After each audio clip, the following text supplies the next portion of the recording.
Bon Echo, let's go!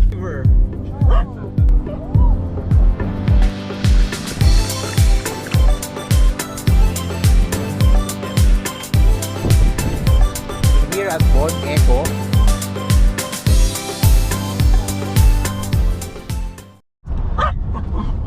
change driver.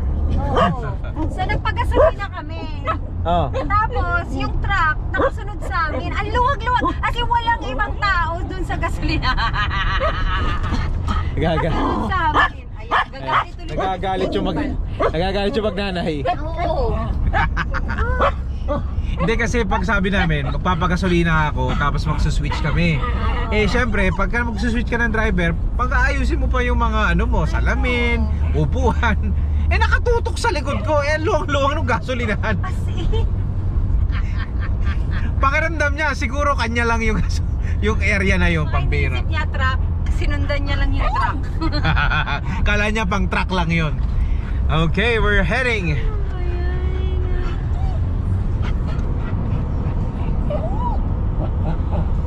Malamig na. I know.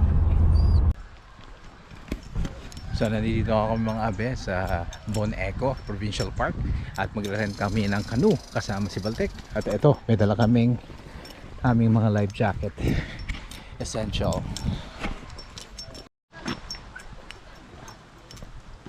So dahil malakas ang hangin, no, at para sa safety ng mga guests, eh hindi muna kami magkakano dahil hindi kami pinagre-rent ng canoe.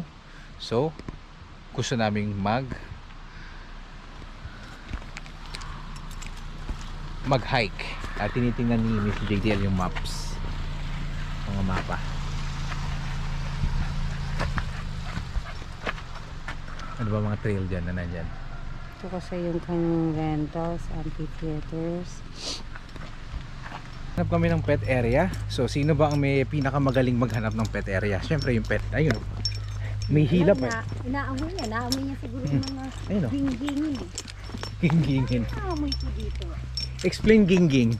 Amoy gingging. Ano yung gingging? Dogingging. Ay, okay. Mamaya akala nila nasa batibot eh. Gingging. Amoy niya. Amoy ko, meron dito, may dumaan dito.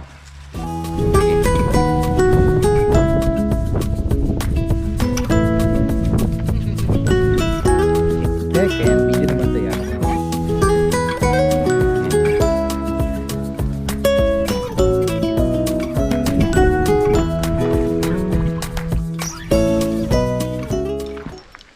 So nakita namin yung para sa mga dog beach. Kaso ano off leash. Eh si Baltic hindi pwedeng pang off leash eh. Kasi awahin niya lahat yun. Yun to, ano to gusto niya siya lang ang bida. Yung dalawa yan. Tingin ka dito. Tingin ka dito. Baka.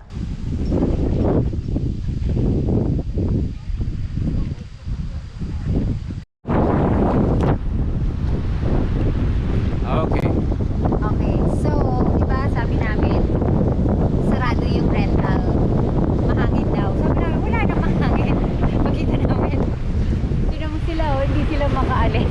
Kasi tinutulak sila. Eh nakasalubong sa amin yung So, hangin. malakas pala talaga. So, Ito yung, tingnan yung alon oh. I know. So malamang talaga may maiista at may maiista. Okay.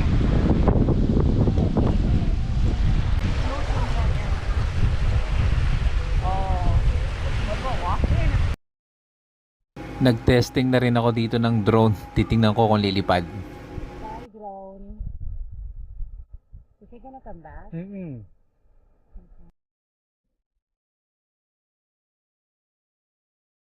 We are here at Bon Echo, pero hindi nyo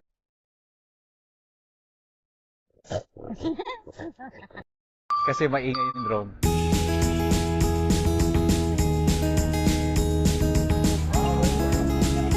Hello mga ame, so hindi nga kami natuloy ni Miss JDL na mag-arkila ng canoe, pero dito na lang kami sa tapat ng beachfront nila. Okay, so dito na kami, lalagyan na talaga yung time ni Baltic. Lang ng pagkain. So mga sandwich lang sa kape kasi ito yung upuan namin. So, si Miss JDL naglakad-lakad lang. Maya uwi na rin kami. So, eto. Isa sa mga ginagawa namin pag long weekend. At kung wala naman mga festival, tambay lang sa park. Park talaga. Tambay lang dito sa mga provincial park. At nakaka-relax. Dahil pagdating na naman ng isang buwan, next month, nako, malamig na siya dahil ito na yung huling long weekend bago mag Thanksgiving at babalik na sa eskwelahan ng mga estudyante. So, ito lang ang ating content today at maraming salamat po sa pagsama sa amin. Again, nandito po kami sa Von Echo Provincial Park, east side ng Toronto. Maraming salamat po. Best regards, Kuya JDL. Bye-bye.